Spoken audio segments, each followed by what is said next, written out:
Welcome back to Vicopisano. Come with us as we step back in time for the town's biggest celebration of the year.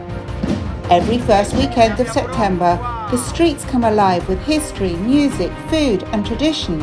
And in this video, we're taking you to the heart of the festival we recently celebrated. Buy some drinks here now in the medieval festival. So what inspired this much-loved festival? Vicopisano is a medieval town full of stories. Its towers, built by noble families centuries ago, still rise above the streets like silent sentinels.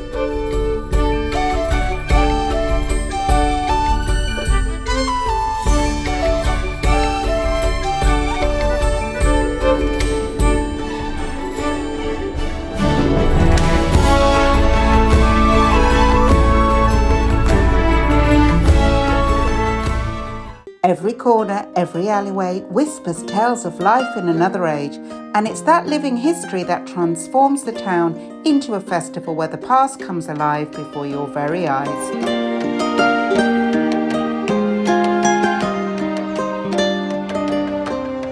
So we've just left the house. It's Saturday morning. It's Saturday. We start the festival, medieval festival now. People getting ready, you know. Oh, we need to put our banners outside the window. I still have them. Yeah. Okay, we'll explain that later. But we're here in Violante. We've just come out the door and everybody is preparing for the medieval festival. This is the biggest festival of the year in Vicopisano. Our quiet little street will have thousands of people walking up and down in a few hours. So what we're going to show you now is the setup for this event. So come with us and enjoy. Setup for the medieval festival begins early on the first morning, although some of the taverners were already busy preparing a day or two before. After a quick coffee, we took a stroll through the village, starting from the north side. From here, you can see cylindrical watchtowers rising against the ancient defensive walls, a striking reminder of Vicopisano's medieval past. What will be interesting is when we come back here this evening and you will not, thank you guys, grazie. You will not believe how this will be transformed and how people will be dressed. So all these guys that you've just seen now, they'll all be dressed like medieval nobles. Look, you've got some of the equipment here.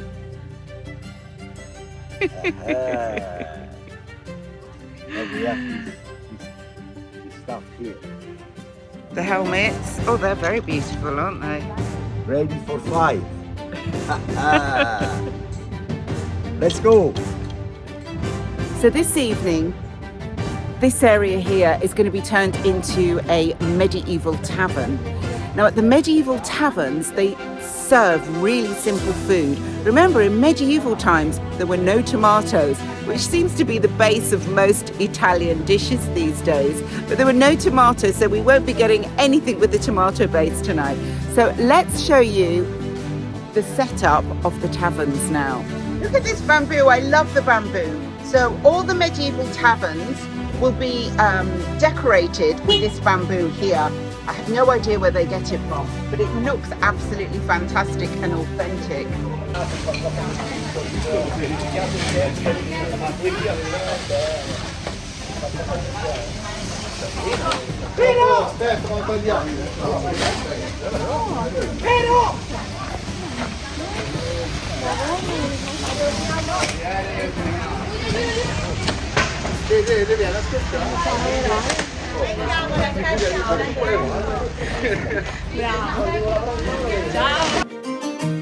Preparation for the medieval festival is a community effort, and it's something the Vicaresi, the people of Vicopisano, are incredibly proud of.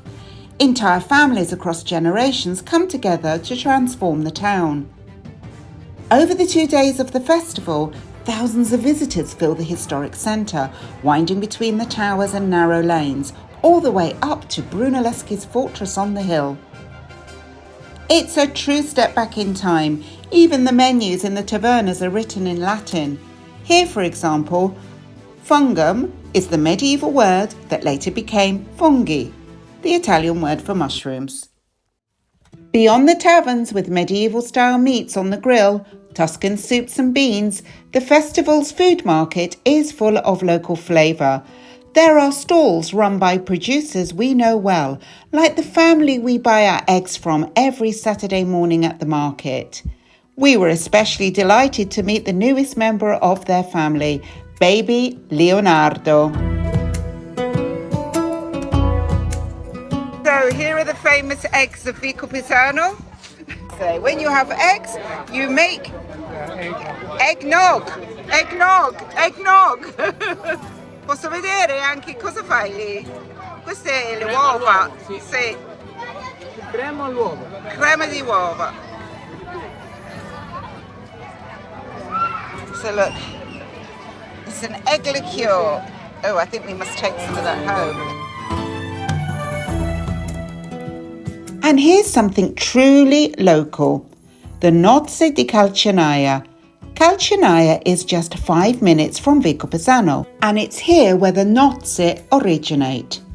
This fragile conical wafer is made with sugar, eggs, anise, rosolio liqueur and flour, and it has been baked for centuries, especially for weddings. At the festival, you'll see the irons heating and these delicate nozze taking shape, a sweet link to our neighbours' histories and traditions. You'll also find local bakers and pastry makers offering rich, decadent cakes and pastries, many inspired by medieval recipes. Among the Tuscan favourites is castagnaccio, a rustic cake made from chestnut flour, raisins and pine nuts. Another treat is fratelli di riso, sweet fried rice balls, traditionally served for carnival time, adding a playful touch to the festival's flavours. For beverages, we sampled a medieval-style aperitivo made with rabax, a spiced wine mixed with chinotto, a bittersweet soda made from the chinotto fruit. The glass rim was rubbed with fresh sage for an aromatic touch.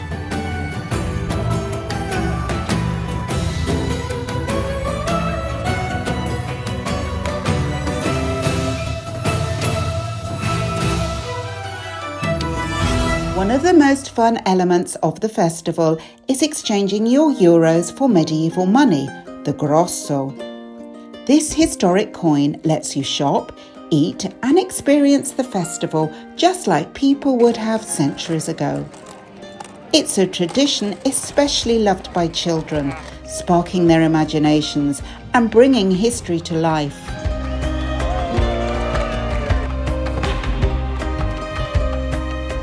And the fun doesn't stop there.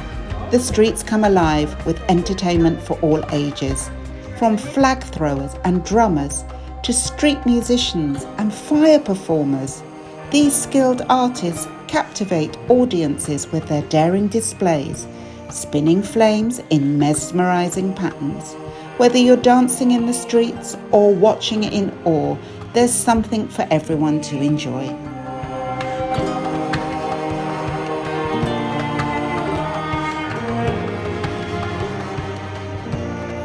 And what about the artisans? The festival is as much about craftsmanship as it is about food, entertainment and of course history. All along the streets we found local woodworkers. They were shaping olive wood into spoons, bowls and boards. Simple, beautiful pieces that carry the character of the tree itself. They make practical souvenirs, but also something lasting that you can take home as a memory of Tuscany. A little further on, the jewellery makers had set up their stalls. What made this special is that they weren't just selling, they were creating right there in front of us, hammering, polishing and shaping each design on the spot. It meant that every piece was not only handmade but also tied to the atmosphere of the festival itself. For the children, there were traditional wooden toys, the kind that don't need batteries or screens, just imagination. And for anyone wanting to look the part, flower garlands to wear in your hair, a simple accessory that instantly makes you feel part of the medieval festival. And finally, our resident basket maker, Rocco.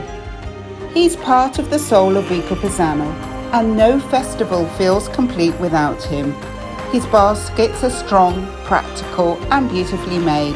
But what makes Rocco stand out is his spirit. Often you'll see him weaving with a smile, breaking into song, or even dancing as the day goes on. He's as much an entertainer as he is a craftsman.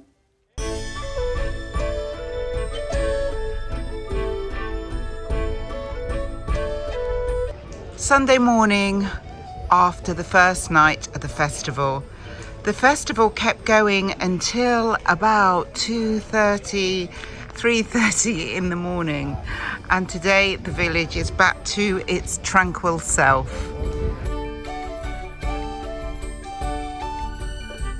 Sunday morning has a different rhythm here in Vicopisano. The village is calm, the streets are quiet, the stalls are empty. Well, at least until this evening.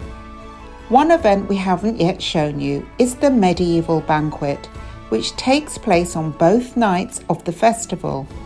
It's an extraordinary reenactment of medieval revelry, complete with a multi-course, medieval-inspired dinner and live entertainment. But places are limited and only a few select make it onto the reservation list. We weren't on the list this year, but we did manage to sneak a peek at the banquet tables, earthenware dishes, clay jugs, candle holders, strings of ivy, and bowls of fresh fruit already waiting, all set in the most evocative location, right at the top of the hill, beneath the shadow of Brunelleschi's fortress. We've made a promise that in 2026 we'll be there, costumes and all. Let us know in the comments if you'd like to join us at the table for this unique Tuscan experience. For now, we'll leave you with a few more joyful images from Vicopisano's medieval festival. If you've watched this far, we hope you've enjoyed our glimpse into how a small Tuscan town comes alive with history, tradition, and plenty of fun. Thank you for watching, and we'll see you next time.